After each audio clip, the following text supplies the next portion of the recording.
Assalamualaikum warahmatullahi wabarakatuh. Perkenalkan, nama saya Ferry Saputra, NPM 2021020413, kelas C, Hukum Tata Negara. Saya akan menjelaskan sumber hukum Islam, mata kuliah Filsafat Hukum Islam, dosen pengampu Hervin Yoki Pradikta, MHI. Yang pertama ada Al-Quran. Al-Quran berkedudukan sebagai sumber pertama dan utama dalam hukum Islam. Kedudukan ini mengharuskan umat Islam memahami pesan-pesan yang dikandungnya untuk dilaksanakan dalam kehidupan. Hal tersebut juga diperlukan sebagai upaya mengatur perilaku manusia, baik yang berhubungan dengan manusia ataupun makhluk yang lainnya, secara horizontal. Demikian pula seluruh persoalan yang berkaitan dengan hukum, meski dicari jawabannya terlebih dahulu dari petunjuk yang terkandung di dalam Al-Quran. Kemaslahatan hidup manusia di dunia dan di akhirat diyakini dapat diperoleh jika manusia melaksanakan pada perilaku hidup mereka pada petunjuk Al-Quran. Argumentasi yang menyatakan bahwa Al-Quran sebagai sumber dan dalil pertama dan utama ditemukan dalam penjelasan Al-Quran sendiri pada sejumlah ayatnya. Lebih dari 30 kali ditemukan perintah mematuhi Allah dalam Al-Quran. Bahkan meninggalkan aturan yang disebutkan Al-Quran akan membawa akibat meningkatnya kejahatan yang dilakukan manusia. Al-Quran secara redaksional dan makna yang dikandungnya bersifat totally al-wujud. Maksudnya adalah lafaz Al-Quran dan pesan yang dikandungnya terjamin keautentikan dan otoritas kebenarannya.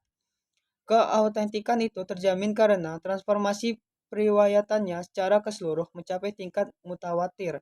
Selain itu, jaminan keaslian Al-Quran mendapat intervensi langsung dari pemiliknya, Allah Subhanahu wa taala. 2. Al-Sunnah. Pada uraian sebelumnya telah dijelaskan bahwa Al-Quran sebagai sumber utama dan paling utama dari hukum Islam yang bersifat global yang membutuhkan penjelasan secara operasional. Nabi Muhammad SAW sebagai penyampai ajaran Al-Quran diberi otoritas oleh Tuhan untuk menjelaskan lebih lanjut apa yang telah diwahyukan kepadanya.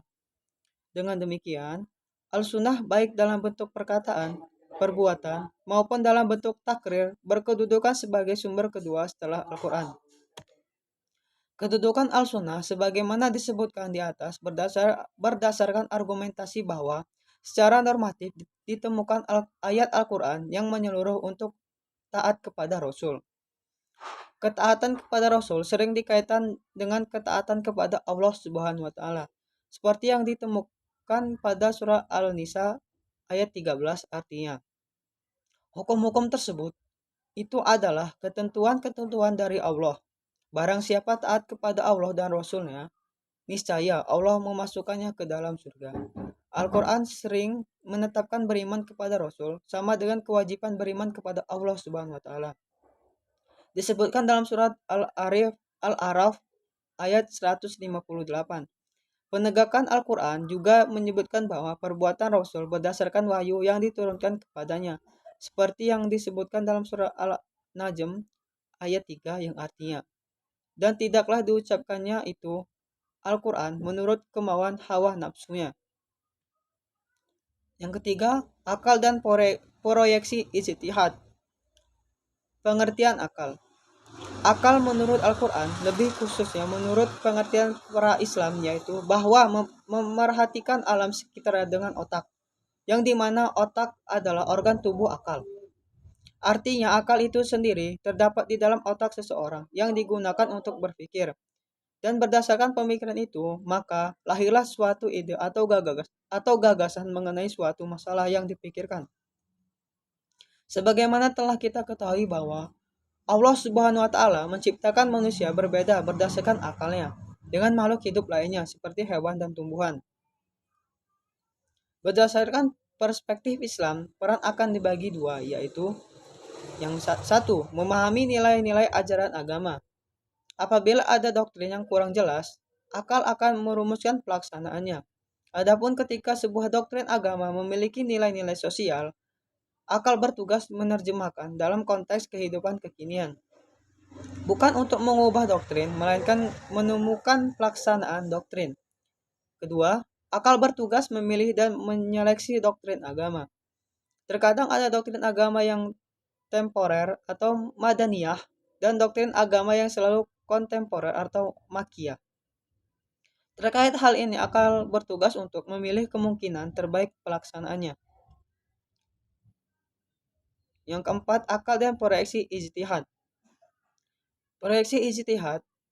Ijtihad menurut bahasa berarti usaha yang keras dan bersungguh-sungguh. Sedangkan pengertiannya dari segi istilah ijtihad adalah berusaha menetapkan hukum terhadap masalah yang belum ada ketetapan hukumnya dalam Al-Quran dan hadis yang dilakukan dengan secara cermat dan pikiran yang murni, serta berpedoman pada aturan penetapan hukum yang benar. Rujukan ijtihad tetap pada Al-Quran dan hadis. Dalam arti bahwa menetapkan hukum ijtihad tidak boleh bertentangan dengan ayat-ayat Allah Subhanahu wa taala atau ajaran Rasulullah Shallallahu alaihi wasallam. Orang-orang yang berijtihad disebut mujtahid. Antara mujtahid yang satu dengan mujtahid yang lainnya dalam menetapkan perkara yang belum ada ketentuannya, hukumnya dalam Al-Quran mungkin akan berbeda dalam memberikan penetapan hukum. Ada pendapat yang satu benar dan yang lainnya menjadi salah. Hal ini akan menjadi penilaian yang memengaruhi hukum. Ijtihad menjadi sumber hukum yang ketiga. Boleh dilakukan oleh siapa saja yang memiliki persyaratan minimal seperti memahami mafhum ayat atau hadis, memiliki atau menguasai ilmu alat atau seperti nahwu sorof, atau mengetahui latar belakang suatu ayat atau hadis. Luas pemahamannya terhadap pengetahuan Islam, memiliki loyalitas yang tinggi terhadap agama, dan lain-lain. Ijtihad diterapkan dengan beberapa cara, antara lain ijma atau kias. Ijma adalah kesepakatan para mujtahid pada suatu masa setelah Rasulullah wafat terhadap suatu masalah. Sedangkan kias adalah menetapkan hukum dengan cara menghubungkan suatu perkara yang sudah ada ketetapannya, hukumnya, terhadap masalah lain yang dihadapi dan belum ada ketetapan hukumnya. Sedangkan antara keduanya sama-sama memiliki sebab yang bisa disepadankan. Sekian penjelasan dari saya dan terima kasih. Saya ucapkan wassalamualaikum warahmatullahi wabarakatuh.